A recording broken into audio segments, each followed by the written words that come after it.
Welcome to Books with Noah, a podcast where I talk with my friends about their favorite books.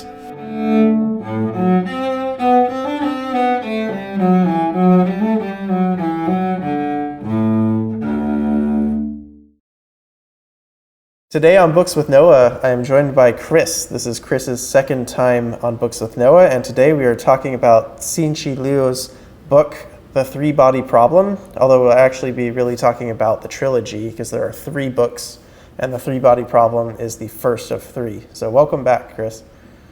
Thanks for having me. Awesome. I'm glad you're here.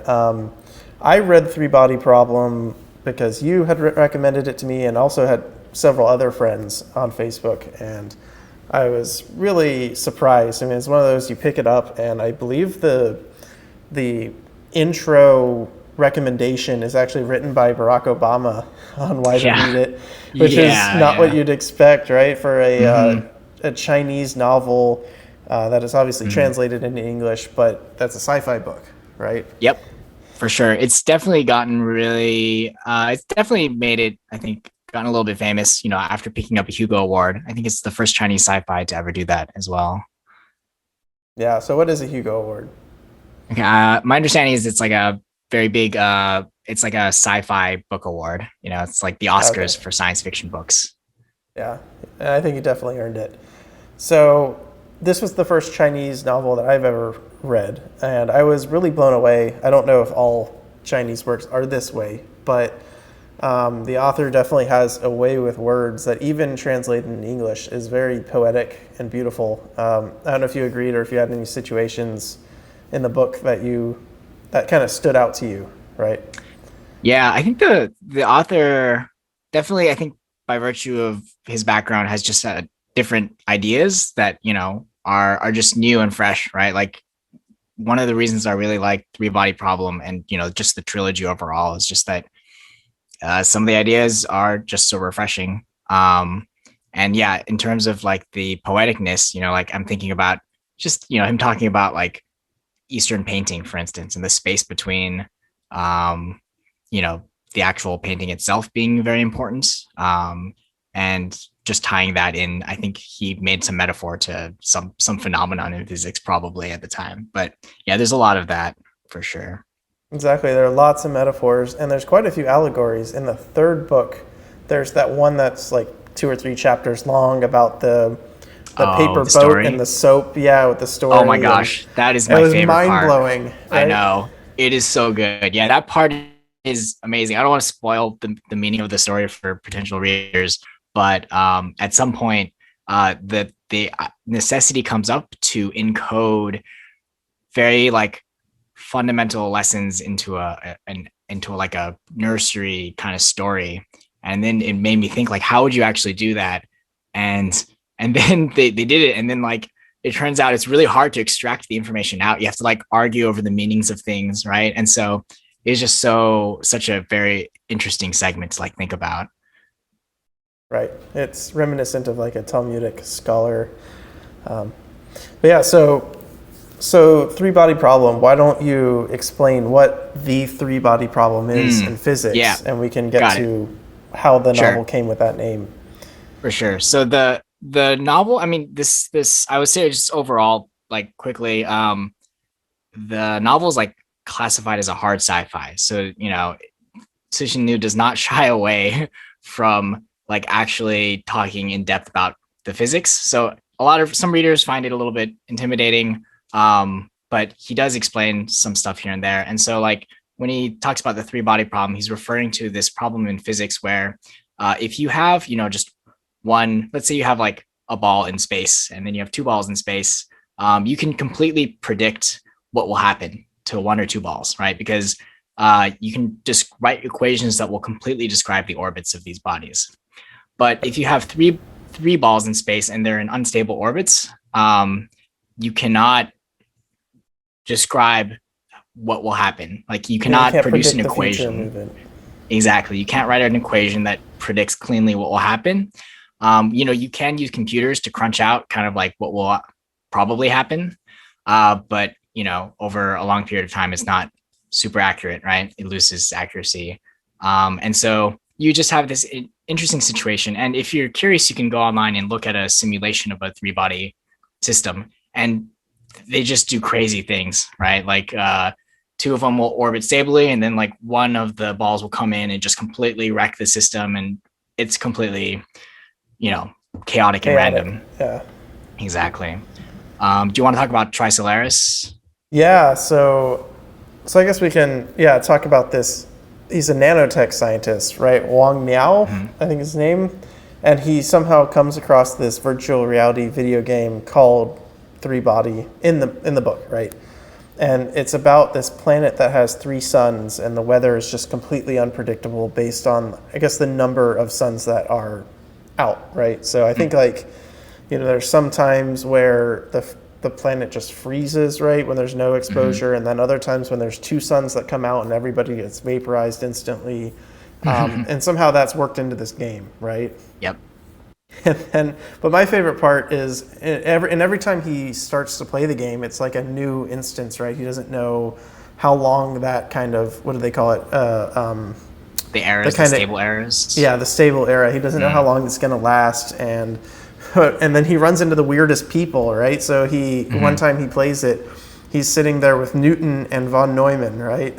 They're in Mhm. the game with him, and he asks this Chinese emperor to give him 3 million soldiers to hold flags, right? And he teaches Mhm. them, right? He's like, you're going to be an ore gate, and if you see, one or two of these flags in front of you, wave this kind of flag. And Mhm. he basically builds a computer inside the game, Mhm. to be able to help calculate the next chaotic era. But it's I don't know. It was just such an interesting illusion, right? And do you want to talk about what the purpose of the game is, or do you want to save the Yeah. spoilers?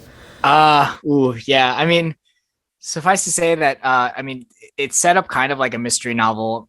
And basically the main character is I guess like we can talk about this because it's fairly obvious, but Yeah. the main character comes to the conclusion that this is a planet orbiting yeah, a system with three suns. And so instead of having predictable seasons like we do on Earth, they're just a world of complete unpredictability, right? Like you were describing.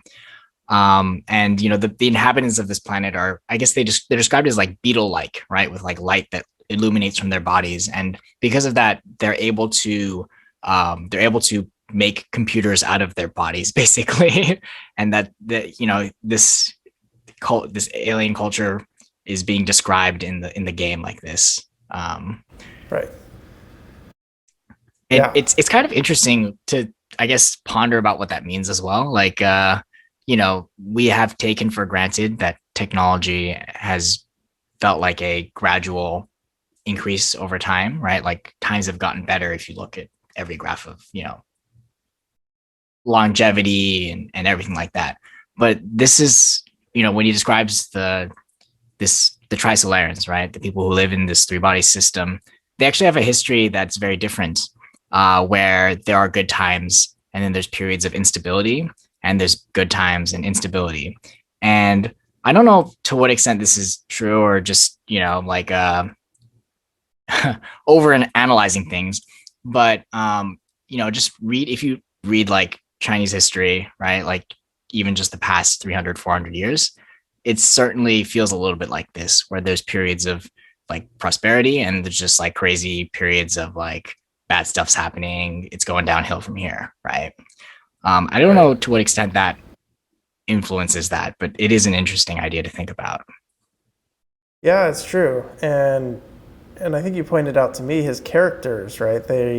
Most of them all have a PhD except for this one guy who's like this rude cop. He's like this comic Yeah. relief almost, because everyone else is Yeah. a fancy scientist. And Mhm. there's a lot of respect for that, right? Where I can't think of many books written today that have a PhD as the main character. Maybe Indiana Jones. I don't know if that counts, but that's not a Yeah, book. he's like But a cool professor. Yeah. yeah, he's a cool Um, professor. for sure. It's certainly true. I noticed that in all of his books, a lot of the main characters have graduate degrees or are very strongly affiliated with universities. Um, and I think that's probably more true in China than in the US, where graduate degrees are very valued still. Um, and are seen as like a signifier for scientific progress. Right. And he does tease out in the beginning of the book. It takes place in present time, or I guess it's in the middle of the first book. Mm-hmm. And he does tease out that kind of complicated relationship between the communist government and the academics and truth and what they can talk about. And that's an interesting little dance. Yeah. Oh, yeah. The first book has such interesting pieces of the Cultural Revolution, right? Yes. Which, Yeah. I almost didn't believe, because I read some of that stuff and I was like, did that really happen? And then I went on Wikipedia, and yeah, it totally happened. Like, a lot of the things that he described were like students interrogated the professors and stuff like that. I mean, that, a lot of that stuff is based on truth. Right.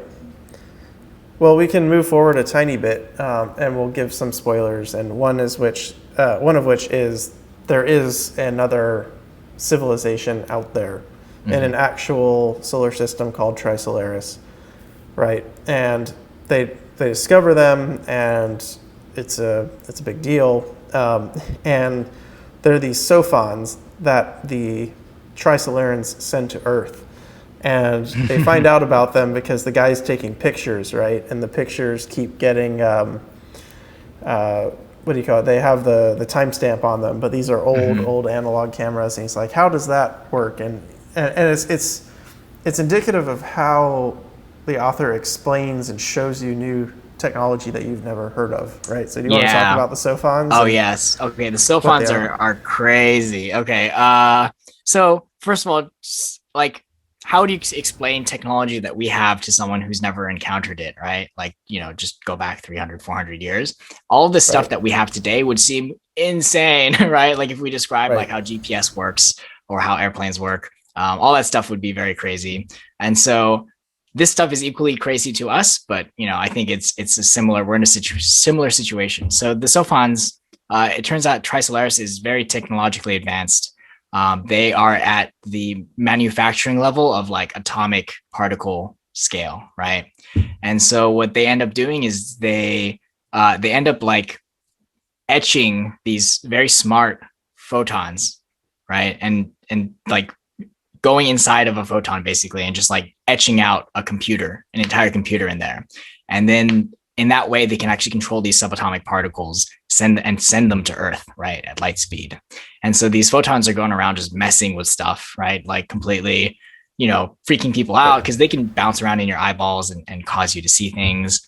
They can mess with like particle reactors and fudge the results. It's just mayhem. And it's interesting to see this. Like, first of all, the idea is really wild, but it's with the technology of Earth kind of being like stopped, right? As the main fleet is heading to Earth to take it over, because Earth is such a nice sunny paradise compared to Trisolaris. What can humanity do, right? Like, it's the only thing we could do is develop technology, but if you can't do that, then you're left with the equivalent of fighting the tanks with like sticks, right? It's not a good fit. Right. And along all of that, there's this, he really digs deep into kind of what does it mean to be human, and if there are other civilizations out there, how might they be different than us? And he talks about people's, innate desires for love and compassion and all of that. It kind of shoots up out of the concrete, I guess. It's yeah. Oh, you want to talk about the dark forest too? Yeah, we can do that. Yeah. Okay, one of the other really interesting ideas. So in astronomy, right, there's this problem called the Fermi paradox. Am I remembering that correct? Where if you kind of do an estimation of like how many habitable worlds there must be in the universe, it comes out to like a really large number, because there's so many stars in the galaxy, right? Galaxies in the universe, but we haven't made contact with extraterrestrial life, right? And so the question is like, why, if there's so many stars out there, why aren't we meeting any other aliens? And one of the solutions to this paradox that Cixin Liu brings up in this book is that the universe is actually like teeming with life. There's a lot of life out there in the universe. The problem is it's really easy to destroy life, and it's very hard to defend yourself. As an example, it is easy for a relatively advanced civilization to just hurl a piece of matter at a star and just blow it up completely. It's very hard to stop that from happening to your star.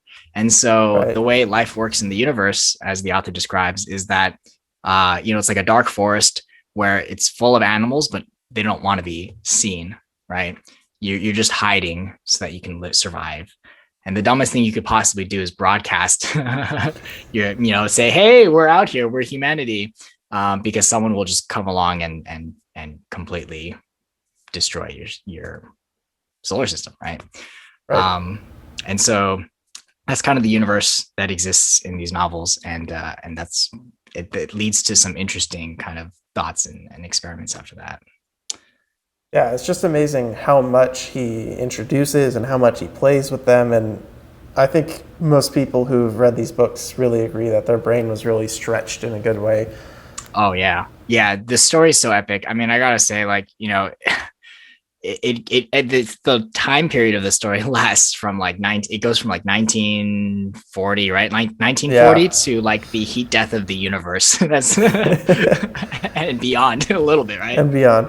And as a result, you don't really get you don't get too much attachment to any single character because they're ephemeral, right? And so Yeah. he doesn't really develop them, and that's not the point of it, right? Yeah. I would say if you're gonna read these books and you're looking for like these wonderful characters that you can hang out with and really follow their journeys or whatever. I mean, there are characters, but like a lot of kind of hard sci-fi, I think the characters end up being kind of like placeholders for plot advancement so that we can get to interesting ideas.